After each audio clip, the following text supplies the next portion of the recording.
Hello दोस्तों, कहानियों की दुनिया में आप सभी का स्वागत है। आज हम सुनेंगे मुंशी प्रेमचंद जी द्वारा लिखित एक कहानी खून सफेद। तो आइए सुनते हैं।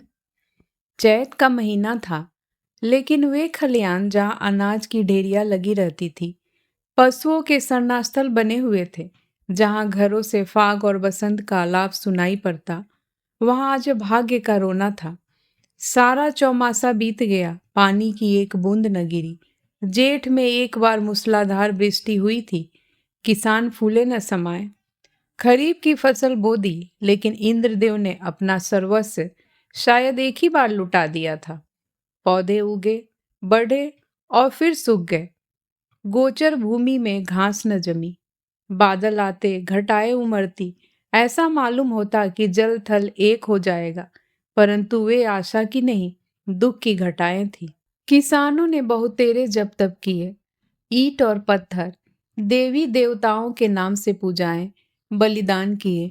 पानी की अभिलाषा में रक्त के पनाले बह गए, लेकिन इंद्रदेव किसी तरह न पसीजे। न खेतों में पौधे थे, न गोचरों में घास, न तालाबों में पानी। बड़ी मुसीबत का सामना था। जिधर देखिए धूल उड़ रही थी। दरिद्रता और क्षुधा पीड़ा के दारुण दृश्य दिखाई देते थे। लोगों ने पहले तो गहने और बर्तन गिरवी रखे और अंत में बेच डाले। फिर जानवरों की बारी आई और अब जीविका का अन्य कोई सहारा न रहा। तब जन्मभूमि पर जान देने वाले किसान बाल बच्चों को लेकर मजदूरी करने निकल पड़े। अकाल पीड़ितों की सहायता के लिए कहीं कहीं सरकार की सहायता से काम खुल गया था। बहुतेरे वहीं जाकर जमे। जहां जिसको सुविधा हुआ वह उधर ही जा निकला। संध्या का समय था। जादू राय थका मांदा आकर बैठ गया और स्त्री से उदास होकर बोला, दरखास्त नामंजूर हो गई। यह कहते कहते वह आंगन में जमीन पर लेट गया। उसका मुख पीला पड़ रहा था और आंतें सिकुड़ी जा रही थी। आज 2 दिन से उसने दाने की सूरत नहीं देखी। घर में जो कुछ विभूति थी, गहने, कपड़े, बर्तन, भारे, सब पेट में समा गए। गांव का साहूकार भी पतिव्रता स्त्रियों की भांति आंखें चुराने लगा। केवल तकाबी का सहारा था। उसी के लिए दरखास्त दी थी, लेकिन आज वह भी नामंजूर हो गई। आशा का झिलमिलाता हुआ दीपक बुझ गया। देवकी ने पति को करुण दृष्टि से देखा। उसकी आंखों में आंसू उमड़ आए। पति दिन भर का थका मांदा घर आया है, उसे क्या खिलाए। लज्जा के मारे वह हाथ पैर धोने के लिए पानी भी न लाई। जब हाथ पैर धोकर आशा भरी चितवन से वह उसकी ओर देखेगा, तो वह उसे क्या खाने को देगी। उसने आप कई दिन से दाने की सूरत नहीं देखी थी, लेकिन इस समय उसे जो दुख हुआ वह क्षुधा तुरता के कष्ट से कहीं गुना अधिक था। स्त्री घर की लक्ष्मी है। घर के प्राणियों को खिलाना पिलाना वह अपना कर्तव्य समझती है, और चाहे यह उसका अन्याय ही क्यों न हो। लेकिन अपनी दीनहीन दशा पर जो मानसिक वेदना उसे होती थी, वह पुरुषों को नहीं हो सकती। हठात उसका बच्चा साधो नींद से चौंका और मिठाई के लालच में आकर वह बाप से लिपट गया। इस बच्चे ने आज प्रातः काले चने की रोटी का एक टुकड़ा खाया था और तब से कई बार उठा और कई बार रोते रोते सो गया। 4 वर्ष का नादान बच्चा, उसे वर्षा और मिठाई में कोई संबंध नहीं दिखाई देता था। जादू राय ने उसे गोद में उठा लिया और उसकी ओर दुख भरी दृष्टि से देखा। गर्दन झुक गई और हृदय पीड़ा आंखों में न समा सकी। दूसरे दिन वह परिवार भी घर से बाहर निकला। जिस तरह पुरुष के चित्त अभिमान और स्त्री की आंख से लज्जा नहीं निकलती, उसी तरह अपनी मेहनत से रोटी कमाने वाला किसान भी मजदूरी की खोज में घर से बाहर नहीं निकलता। लेकिन हाँ पापी पेट, तू सब कुछ कर सकता है। मान और अभिमान, ग्लानि और लज्जा के सब चमकते हुए तारे तेरी काली घटाओं की ओट में छिप जाते हैं। प्रभात का समय था। ये दोनों विपत्ति के सताए घर से निकले। जादू राय ने लड़के को पीठ पर लिया। देवकी ने फटे पुराने कपड़ों की वह गठरी सिर पर रखी जिस पर विपत्ति को भी तरस आता। दोनों की आंखें आंसुओं से भरी थी। देवकी रोती थी, जादू राय चुपचाप था। गांव के 2-4 आदमियों से भेंट भी हुई। किसी ने इतना भी नहीं पूछा कि कहाँ जाते हो। किसी के हृदय में सहानुभूति का वास न था। जब ये लोग लालगंज पहुंचे उस समय सूर्य ठीक सिर पर था। देखा मीलों तक आदमी ही आदमी दिखाई देते थे, लेकिन हर चेहरे पर दीनता और दुख के चिन्ह झलक रहे थे। बैसाख की जलती हुई धूप थी। आग के झोंके जोर जोर से हरहराते हुए चल रहे थे। ऐसे समय में हड्डियों के अगणित ढांचे, जिनके शरीर पर किसी प्रकार का कपड़ा न था, मिट्टी खोदने में लगे हुए थे। मानो वह मरघट भूमि थी जहां मुर्दे अपने हाथों अपनी कब्र खोद रहे थे। बूढ़े और जवान, मर्द और बच्चे, सब के सब ऐसे निराश और विवश होकर काम में लगे हुए थे, मानो मृत्यु और भूख उनके सामने बैठी घूर रही है। इस आफत में न कोई किसी का मित्र था, न हित। दया, सहृदयता और प्रेम ये सब मानवीय भाव हैं, जिनका कर्ता मनुष्य है। प्रकृति ने हमको केवल एक भाव प्रदान किया है और वह स्वार्थ है। मानवीय भाव बहुधा कपटी मित्रों की भांति हमारा साथ छोड़ देते हैं, पर यह ईश्वर प्रदत्त गुण हमारा गला नहीं छोड़ता। 8 दिन बीत गए। संध्या समय काम समाप्त हो चुका था। डेरे से कुछ दूर आम का एक बाग था। वहीं एक पेड़ के नीचे जादू राय और देवकी बैठी हुई थी। दोनों ऐसे कृश हो गए थे कि उनकी सूरत नहीं पहचानी जाती थी। अब वह स्वाधीन कृषक नहीं थे। समय के हेर फेर से आज दोनों मजदूर बने बैठे हैं। जादू राय ने बच्चे को जमीन पर सुला दिया। उसे कई दिन से बुखार आ रहा था। कमल सा चेहरा मुरझा गया है। देवकी ने धीरे से हिलाकर कहा, बेटा आंखें खोलो, देखो सांझ हो गई। साधु ने आंख खोल दी। बुखार उतर गया था। बोला, क्या हम घर आ गए माँ? घर की याद आ गई। देवकी की आंखें डबडबा आई। उसने कहा, नहीं बेटा, तुम अच्छे हो जाओगे तो घर चलेंगे। उठकर देखो कैसा अच्छा बाग है। साधु माँ के हाथों के सहारे उठा और बोला, माँ मुझे बड़ी भूख लगी है, लेकिन तुम्हारे पास तो कुछ नहीं है। मुझे क्या खाने को दोगी? देवकी के हृदय में चोट लगी, पर धीरज धर के बोली, नहीं बेटा, तुम्हारे खाने को मेरे पास सब कुछ है। तुम्हारे दादा पानी लाते हैं तो नरम नरम रोटियां अभी बनाए देती हूँ। साधु ने माँ की गोद में सिर रख लिया और बोला, माँ मैं न होता तो तुम्हें इतना दुख न होता। यह कहकर वह फूट फूट कर रोने लगा। यह वही बेसमझ बच्चा है जो 2 सप्ताह पहले मिठाइयों के लिए दुनिया सिर पर उठा लेता था। दुख और चिंता ने कैसा अनर्थ कर दिया है। यह विपत्ति का फल है। कितना दुखपूर्ण, कितना करुणाजनक व्यापार है। इसी बीच में कई आदमी लालटेन लिए हुए वहां आए। फिर गाड़ियां आई। उन पर डेरे और खेमे लदे हुए थे। दम के दम यहाँ खेमे गर गए। सारे बाग में चहल पहल नजर आने लगी। देवकी रोटियां सेक रही थी। साधु धीरे धीरे उठा और आश्चर्य से देखता हुआ एक डेरे के नजदीक जाकर खड़ा हो गया। पादरी मोहनदास खेमे से बाहर निकले तो साधु उन्हें खड़ा दिखाई दिया। उसकी सूरत पर उन्हें तरस आ गया। प्रेम की नदी उमड़ आई। बच्चे को गोद में लेकर खेमे में एक गद्देदार कोच पर बिठा दिया और तब बिस्कुट और केले खाने को दिए। लड़के ने अपनी जिंदगी में इन स्वादिष्ट चीजों को कभी न देखा था। बुखार की बेचैन करने वाली भूख अलग मार रही थी।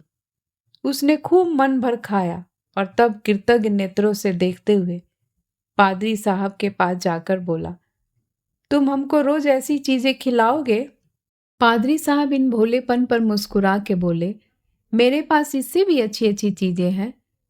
इस पर साधु राय ने कहा, अब मैं रोज तुम्हारे पास आऊंगा। माँ के पास ऐसी अच्छी चीजें कहाँ? वह मुझे रोज चने की रोटियां खिलाती हैं। उधर देवकी ने रोटियां बनाई और साधु को पुकारने लगी। साधु ने माँ के पास जाकर कहा, मुझे साहब ने अच्छी अच्छी चीजें खाने को दी है। साहब बड़े अच्छे हैं। देवकी ने कहा, मैंने तुम्हारे लिए नरम नरम रोटियां बनाई है, आओ तुम्हें खिलाऊं। साधु बोला, अब मैं ना खाऊंगा। साहब कहते थे कि मैं तुम्हें रोज अच्छी अच्छी चीजें खिलाऊंगा। मैं अब उनके साथ रहा करूंगा। माँ ने समझा कि लड़का हंसी कर रहा है। उसे छाती से लगाकर बोली, क्यों बेटा, हमको भूल जाओगे? देखो, मैं तुम्हें कितना प्यार करती हूँ। साधु तुतलाकर बोला, तुम तो रोज मुझे तने की रोटियां खिला देती हो। तुम्हारे पास तो कुछ नहीं है। साहब मुझे केले और आम खिलाएंगे। यह कहकर वह फिर खेमे की ओर भागा और रात को वहीं सो रहा। पादरी मोहनदास का पड़ाव वहां 3 दिन रहा। साधु दिन भर उन्हीं के पास रहता। साहब ने उसे मीठी दवाइयाँ दी। उसका बुखार उतर गया। वह भोले भाले किसान यह देखकर साहब को आशीर्वाद देने लगे। लड़का चंगा हो गया और आराम से है। साहब को परमात्मा सुखी रखे। उन्होंने बच्चे की जान रख ली। चौथे दिन रात को ही वहां से पादरी साहब ने कुछ किया। सुबह को जब देवकी उठी तो साधु का वहां पता न था। उसने समझा कहीं टप के ढूंढने गया होगा, किंतु थोड़ी देर देखकर उसने जादू राय से कहा, लल्लू यहाँ नहीं है। उसने भी यही कहा, कहीं टप के ढूंढता होगा। लेकिन जब सूरज निकल आया और काम पर चलने का वक्त हुआ, तब जादू राय को कुछ संशय हुआ। उसने कहा, तुम यहीं बैठी रहना, मैं अभी उसे लिए आता हूँ। जादू ने आसपास के सब बागों को छान डाला और अंत में जब 10 बज गए तो निराश लौट आया। साधु न मिला। यह देखकर देवकी ढाड़े मारकर रोने लगी। फिर दोनों अपने लाल की तलाश में निकले। अनेक विचार चित्त में आने जाने लगे। देवकी को पूरा विश्वास था कि उस साहब ने उस पर कोई मंत्र डालकर बस में कर लिया, लेकिन जादू को इस कल्पना के मान लेने में कुछ संदेह था। बच्चा इतनी दूर अनजान रास्ते पर अकेले नहीं जा सकता। फिर भी दोनों गाड़ी के पहियों और घोड़ों के टापों के निशान देखते चले जाते थे। यहाँ तक कि एक सड़क पर आ पहुंचे। वहां गाड़ी के बहुत से निशान थे। उस विशेष लीक की पहचान न हो सकती थी। घोड़े के टाप भी एक झाड़ी की तरफ जाकर गायब हो गए। आशा का सहारा टूट गया। दोपहर हो गई थी। दोनों धूप के मारे बेचैन और निराशा से पागल हो रहे थे। वहीं एक वृक्ष की छाया में बैठ गए। देवकी विलाप करने लगी। जादू राय ने उसे समझाना शुरू किया। जब जरा धूप की तेजी कम हुई तो दोनों फिर आगे चले, किंतु अब आशा की जगह निराशा साथ थी। घोड़े के टापों के साथ उम्मीद का धुंधला निशान गायब हो गया था। शाम हो गई। इधर उधर गायों बैलों के झुंड निर्जीव से पड़े दिखाई देते थे। यह दोनों दुखिया हिम्मत हार कर एक पेड़ के नीचे टिक रहे। उसी वृक्ष पर मैने का एक जोड़ा बसेरा लिए हुए था। उनका नन्हा सा शावक आज ही एक शिकारी के चंगुल में फंस गया था। दोनों दिन भर उसे खोजते फिरते इस समय निराश होकर बैठ रहे। देवकी और जादू को अभी तक आशा की झलक दिखाई देती थी, इसीलिए वे बेचैन थे। 3 दिन तक ये दोनों अपने खोए हुए लाल की तलाश करते रहे। दाने से भेंट नहीं, प्यास से बेचैन होते। 2-4 घूंट पानी गले के नीचे उतार लेते। आशा की जगह निराशा का सहारा था। दुख और करुणा के सिवाय और कोई वस्तु नहीं। किसी बच्चे के पैर के निशान देखते तो उनके दिलों में आशा तथा भय की लहरें उठने लगती थी, लेकिन प्रत्येक पग उन्हें अभीष्ट स्थान से दूर लिए जाता था। इस घटना को हुए 14 वर्ष बीत गए। इन 14 वर्षों में सारी काया पलट गई। चारों ओर राम राज्य दिखाई देने लगा। इंद्रदेव ने कभी उस तरह अपनी निर्दयता न दिखाई और न जमीन ने ही। उमरी हुई नदियों की तरह अनाज से ढेड़ियां भरी चली। उजड़े हुए गांव बस गए। मजदूर किसान बन बैठे और किसान जायदाद का तलाश में दौड़ने लगे। वही चैत के दिन थे। खलियानों में अनाज के पहाड़ खड़े थे। भाट और भिखमंगे किसानों की बढ़ती के तराने गा रहे थे। सुनारों के दरवाजे पर सारे दिन और आधी रात तक ग्राहकों का जमघट लगा रहता था। दर्जी को सिर उठाने की फुर्सत न थी। इधर उधर दरवाजे पर घोड़े हिनहिना रहे थे। देवी के पुजारियों को अजीर्ण हो रहा था। जादू राय के दिन भी फिरे। घर पर छप्पर की जगह खपरैल हो गया है। दरवाजे पर अच्छे बैलों की जोड़ी बंधी हुई है। वह अब अपनी बहली पर सवार होकर बाजार जाया करता है। उसका बदन अब उतना सुडौल नहीं है। पेट पर इस दुर्दशा का विशेष प्रभाव पड़ा है और बाल भी सफेद हो चले हैं। देवकी की गिनती भी गांव की बूढ़ी औरतों में होने लगी है। व्यवहारिक बातों में उसकी बड़ी पूछ हुआ करती है। जब वह किसी पड़ोसिन के घर जाती है तो वहां की बहुएं भय के मारे थरथराने लगती है। उसके कटु वाक्य और तीव्र आलोचना की सारे गांव में धाक बंधी हुई है। महीन कपड़े अब उसे अच्छे नहीं लगते, लेकिन गहनों के बारे में वह उतनी उदासीन नहीं है। उनके लिए जीवन का दूसरा भाग इससे कम उज्जवल नहीं है। उनकी 2 संतानें हैं।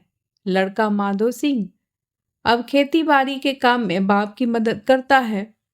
लड़की का नाम शिव गौरी है। वह भी माँ को चक्की पीसने में सहायता दिया करती है और खूब गाती है। बर्तन धोना उसे पसंद नहीं, लेकिन चौका लगाने में निपुण है। गुड़ियों के ब्याह करने से उसका जी ही नहीं भरता। आए दिन गुड़ियों के ब्याह किया करती है। हाँ, इनमें किफायत का पूरा ध्यान रहता है। खोए हुए साधु की याद अभी बाकी है। उसकी चर्चा नित्य हुआ करती है और कभी बिना रुलाए नहीं रहती। देवकी कभी कभी सारे दिन उस लाडले बेटे की सुध में अधीर रहा करती है। सांझ हो गई है। बैल दिन भर के थके मांदे सिर झुकाए चले आते हैं। पुजारी ने ठाकुर द्वारे में घंटा बजाना शुरू किया।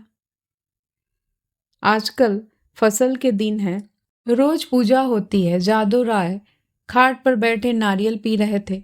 शिव गौरी रास्ते में खड़ी उन बैलों को कोस रही थी जो उसके भूमि स्थल विशाल भवन का निरादर करके उसे रौंदते चले जाते थे।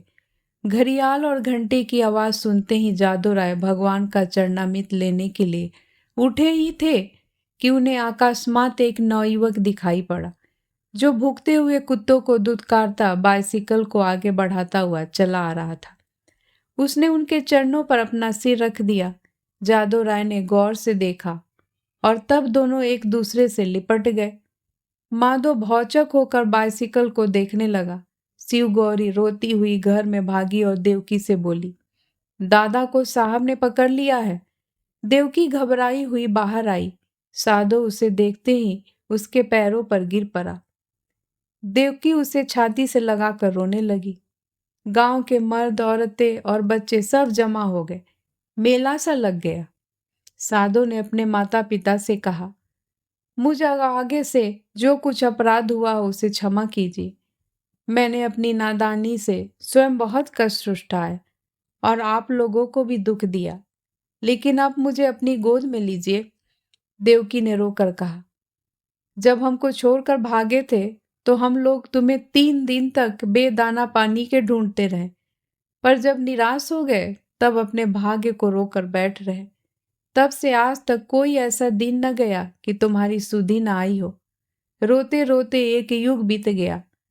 अब तुमने खबर ली है, बताओ बेटा, उस दिन तुम कैसे भागे और कहाँ जाकर रहे? साधु ने लज्जित होकर उत्तर दिया, माता जी, अपना हाल क्या कहूँ। मैं पहर रात रहे आपके पास से उठकर भागा। पादरी साहब के पड़ाव का पता सामी को पूछ लिया था। बस पूछता हुआ उनके पास दोपहर को पहुंच गया। साहब ने मुझे पहले समझाया कि अपने घर लौट जाओ, लेकिन जब मैं किसी तरह राजी न हुआ तो उन्होंने मुझे पूना भेज दिया। मेरी तरह वहां सैकड़ों लड़के थे। वहां बिस्कुट और नारंगियों का भला क्या जिक्र। जब मुझे आप लोगों की याद आती मैं अक्सर रोया करता, मगर बचपन की उम्र थी। धीरे धीरे उन्हीं लोगों में हिल मिल गया। हाँ, जब से कुछ होश हुआ है और अपना पराया समझने लगा हूँ, तब से अपनी नादानी पर हाथ मलता रहा हूँ। रात दिन आप लोगों की रट लगी हुई थी। आज आप लोगों के आशीर्वाद से यह शुभ दिन देखने को मिला। दूसरों में बहुत दिन काटे, बहुत दिनों तक अनाथ रहा। अब मुझे अपनी सेवा में रखिए। मुझे अपनी गोद में लीजिए। मैं प्रेम का भूखा हूँ। बरसों से मुझे जो सौभाग्य नहीं मिला वह अब दीजिए।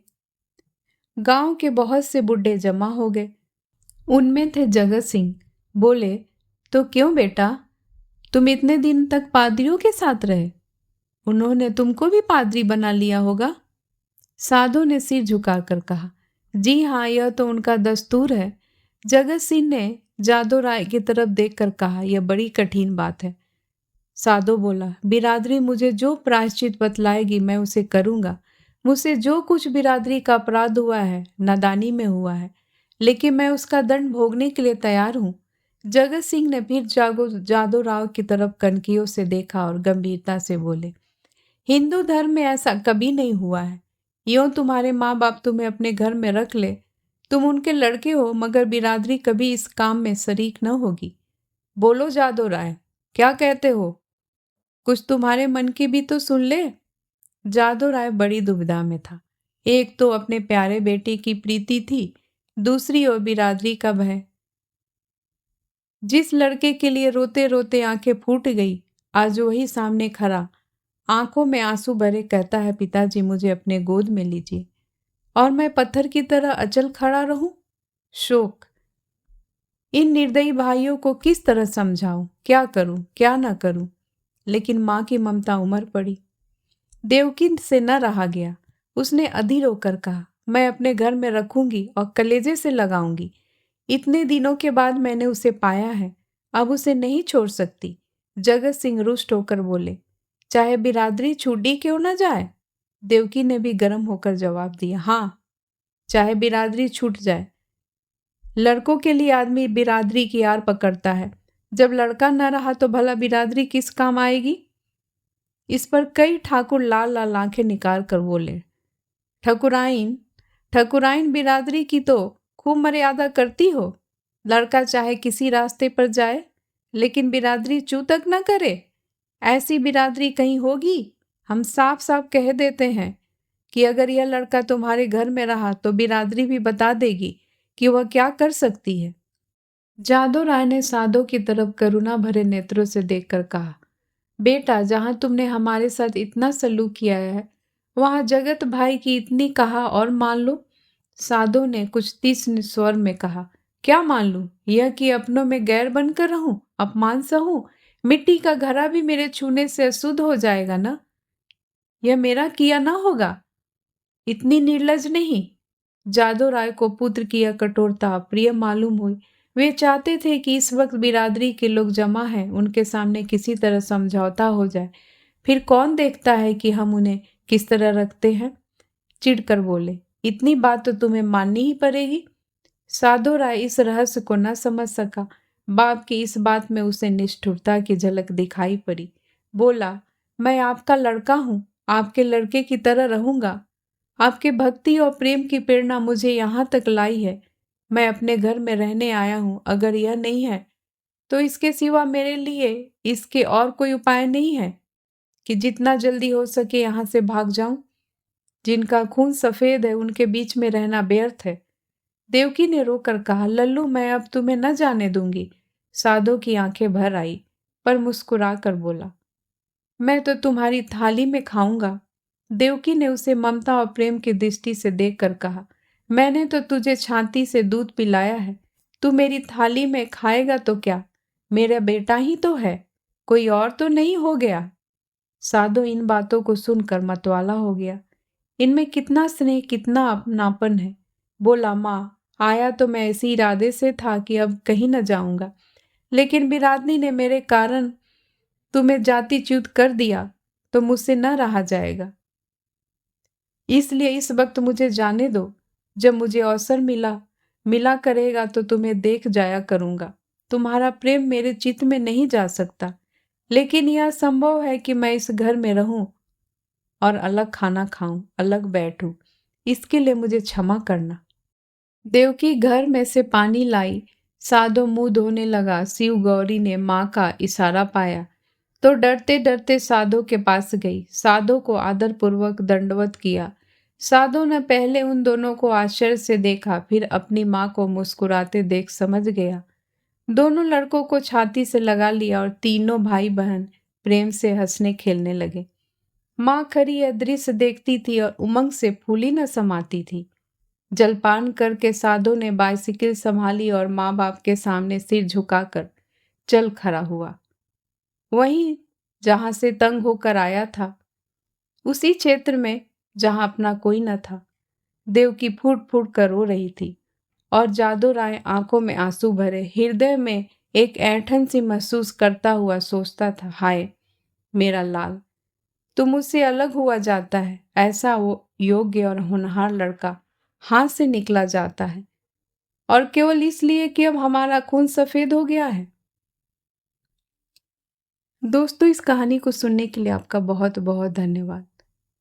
दोस्तों, अगर आपको ये कहानी पसंद आई हो तो प्लीज़ मेरे चैनल को लाइक एंड सब्सक्राइब ज़रूर करें। मैं फिर हाज़िर होंगी एक नई कहानी के साथ, तब तक के लिए नमस्कार।